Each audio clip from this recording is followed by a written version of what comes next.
रहे आदमी लोग, तो उनका ऐसा है कि उनको सिर्फ ये मालूम है कि कौन सा खाना अच्छा बनता है, किसके घर में अच्छा खाना बनता है, किसके घर जाना चाहिए अच्छा खाने के लिए। खाने के मामले तो हिंदुस्तानी बहुत ही ज्यादा उलझे हुए लोग हैं, बहुत ज्यादा।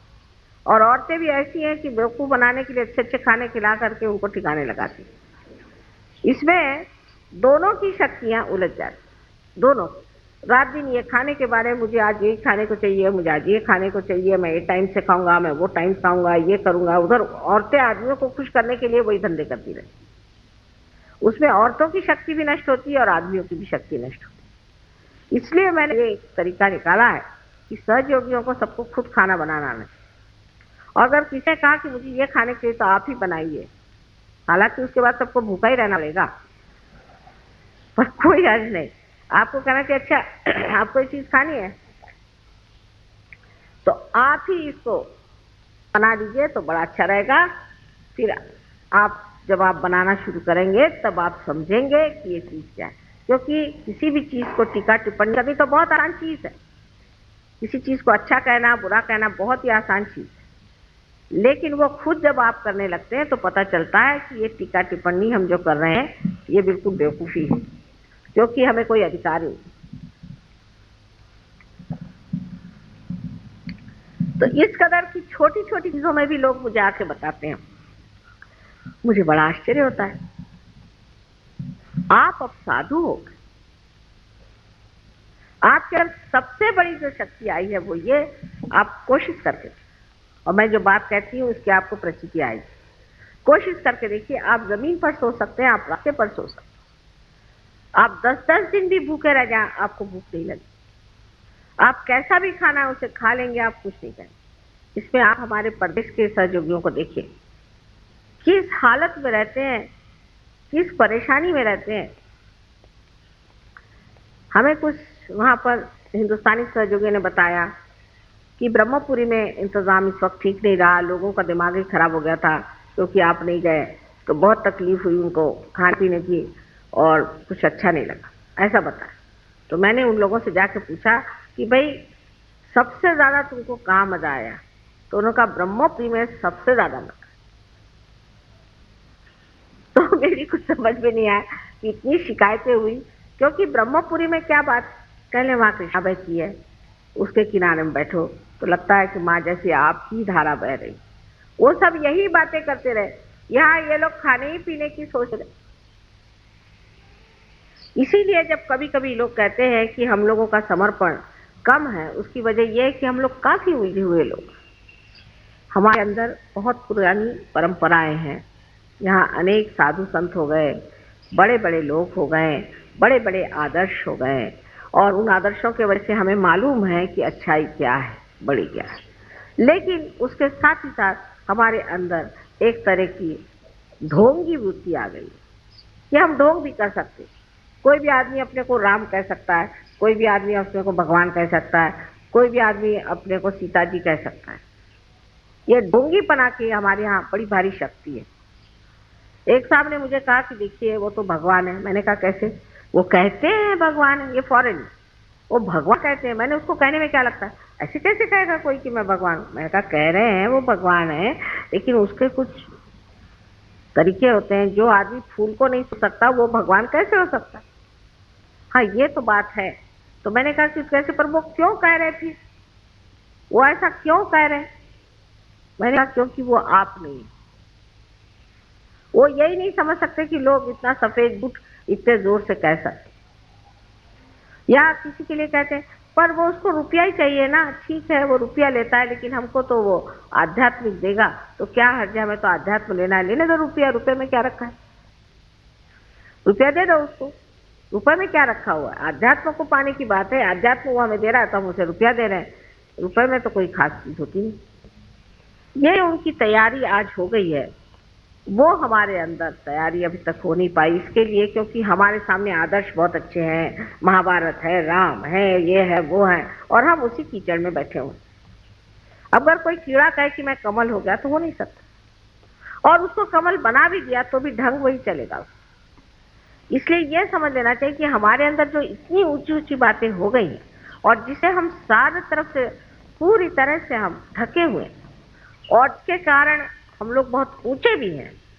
लेकिन जब तक हम अपने को ये न समझे कि हमें वही होना है जो हम देख रहे हैं, इस मामले में हमारे अंदर आंतरिक इच्छा हो, ऊपरी नहीं, अंदर से लगना चाहिए। क्या हमने उसे प्राप्त किया? क्या हमने अपने ध्येय को प्राप्त किया? क्या हमने उसे पाया है? उससे हमें पाना है।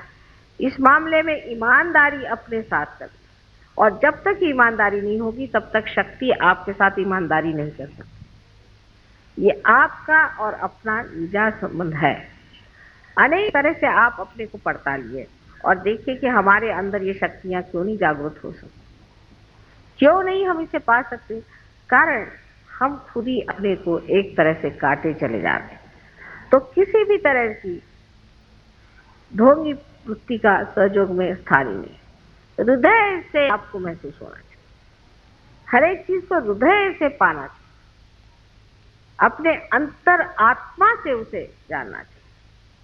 उसके लिए कोई भी ऊपरी चीज, कोई है तो मुस्कुराते बैठे रहेंगे, कोई जरूरत है मुस्कुराने की, कोई है कि बड़े गंभीर होकर बैठे रहेंगे। ये नाटक करने की कोई जरूरत नहीं है। जो आपके अंदर भाव है वो बाहर आ रहा है, उसमें कौन सा नाटक करने, उसमें कौन सी आफत करने की है। जो हमारे अंदर भाव है वही हम प्रकटित कर रहे हैं, क्योंकि हमारे अंदर जो भाव है वो इस शक्ति से बहता हुआ बाहर चला रहा है और उसी को हम प्रकटित कर रहे हैं। और जो लोग इस तरह से एक बार समझ लें कि हमें पूरी तरह से ईमानदारी से सहयोग करना, वो धीरे धीरे इसमें खिसकते जाएं। जिस तरह से वहां पर मैं लोगों में देखती हूँ आत्मसमर्पण, उसमें मैं ये जरूर कहूंगी कि उस आत्मसमर्पण के पीछे में एक बड़ी भारी कमाल है। और वो कमाल ये है कि वो सोचते हैं कि सिर्फ हमारा कल्याण आत्मिक ही होना चाहिए, हमारा आत्मिक कल्याण होना चाहिए, और कोई भी बात वो नहीं सोचती। सहयोग लाभ अनेक है। आप जानते हैं इससे तंदुरुस्ती अच्छी हो जाएगी, आपको पैसे अच्छे मिल जाएंगे, आपकी नौकरी अच्छी हो जाएगी, आपका दिमाग ठीक हो जाएगा, आपके बच्चों का भला हो जाएगा, और दुनिया भर की चीजें जितनी भी आप जिसको आप संसारिक कहते हो जाएंगी, और दूसरे भी आपका नाम हो जाएगा, शोहरत हो जाएगी, जिनको कोई भी जानता है वो तक उनका नाम हो जाएगा, वो तक लोग जानेंगे, सब कुछ होगा। लेकिन हमें क्या चाहिए? हमें तो अपनी आत्मिक उन्नति के सिवाय और कुछ नहीं। हम सिर्फ आत्मिक उन्नति पाते। जब वो आत्मिक उन्नति मनुष्य में हो जाती है तब मनुष्य सोचता ही नहीं इन सब की। उसके लिए सब कब पदार्थ है, सारी लक्ष्मी उसके पैर धोए, उसके लिए वो कब पदार्थ है। कोई भी उसके लिए चीज ऐसी नहीं है कि जिसके लिए वो लालायित हो या परेशान हो। इस कदर वो समर्थ हो जाता है। अगर है तो है, नहीं है तो नहीं, मिले तो मिले, नहीं है तो नहीं। ये जब अपने अंदर ये स्थिति आ जाए, मनुष्य स्थिति पे आ जाए, तब सोचना चाहिए कि सहयोगियों ने अपने जीवन में कुछ प्राप्त किया। जब तक ये स्थिति प्राप्त नहीं होती तो आपकी नाव डामाडोल चलती रहेगी और आप हमेशा ही कभी इधर तो कभी उधर घूमते रहेंगे। पहले अपने को स्थापित करने की जो महान शक्ति आपके अंदर है वो है श्रद्धा। उस श्रद्धा को हृदय से जानना चाहिए और उसकी मस्ती में रहना चाहिए, उसके मजे में आना चाहिए, उसके आनंद में आना चाहिए। तो जो ये श्रद्धा की आह्लाददायिनी शक्ति है, उस आह्लाद को लेते रहना, उस एक्सटेसी में रहना चाहिए, उस सुख में रहना चाहिए। और जब तक मनुष्य उस आह्लाद में पूरी तरह से घुल नहीं जाएगा, उसके सारे जो कुछ भी प्रश्न हैं, प्रॉब्लम्स है, वो बने ही रहेंगे, बने ही रहेंगे। क्योंकि प्रॉब्लम्स वगैरह सब माया है, ये सब चक्कर है। अगर किसी से पूछे तुम्हें क्या प्रॉब्लम है तो मुझे 100 रुपये मिलना चाहिए तो मुझे 50 रुपये मिलते, जब 100 रुपये मिले तो क्या प्रॉब्लम है, मुझे 200 रुपये मिलने चाहिए तो मुझे 100 ही रुपये मिलते, वो तो खत्म ही नहीं हो रहा। फिर दूसरा क्या प्रॉब्लम है कि मेरी बीवी ऐसी है, फिर तुम दूसरी बीवी कर लो, वो भी ऐसी है, तीसरी आई वो भी ऐसी। तो आपके प्रॉब्लम्स नहीं खत्म हो रहे क्योंकि आप स्वयं इनको नहीं खत्म कर रहे हैं। ये सबको खत्म करने का तरीका यही है कि अपने श्रद्धा से आप अपने आत्मा में जो आनंद है उसका रस लें और उसी रस में रमा रहे। आखिर सारी चीज है ही हमारे आनंद के लिए, लेकिन जब तक हम उस रस को लेने की शक्ति ही को नहीं प्राप्त करते तो क्या फायदा होगा। ये तो ऐसा ही हुआ कि एक मक्खी जा करके बैठ गई फूल पर और कहेगी कि साहब मुझे तो कुछ मधु नहीं मिला। उसके लिए तो मधुकर होना चाहिए। जब तक आप मधुकर नहीं होंगे तो आपको मधु कैसे मिले। अगर आप मक्खी बने रहे तो आप तो इधर उधर ही भिनकते रहेंगे, लेकिन जब आप स्वयं मधुकर बनाएंगे तो आप कायदे की जगह जा करके जो आपको रस लेना लेकर के मजे में पेट भर के और आराम से आनंद से रहें। यही सबसे बड़ी चीज सहयोग में सीखने की कि हमारा चित्त पूरी तरह से एक चीज में डूबा रहना चाहिए और वो है आत्मिक हमारी उन्नति होनी चाहिए। पर उसका मतलब ये नहीं कि पूरी समय अपने को बंधन देते रहो या पूरी शर्मा आंखें बंद करके और जैसे मराठी में कहते हैं शेंडी बांधू, उसकी कोई जरूरत नहीं। सर्वसाधारण तरीके से रोजमर्रा के जीवन को कुछ भी न बदलते हुए जैसे आप हैं वैसे ही उसी दशा में आपको चाहिए कि आप अपने अंदर जो हृदय में आत्मा है उसके रस को प्राप्त करें।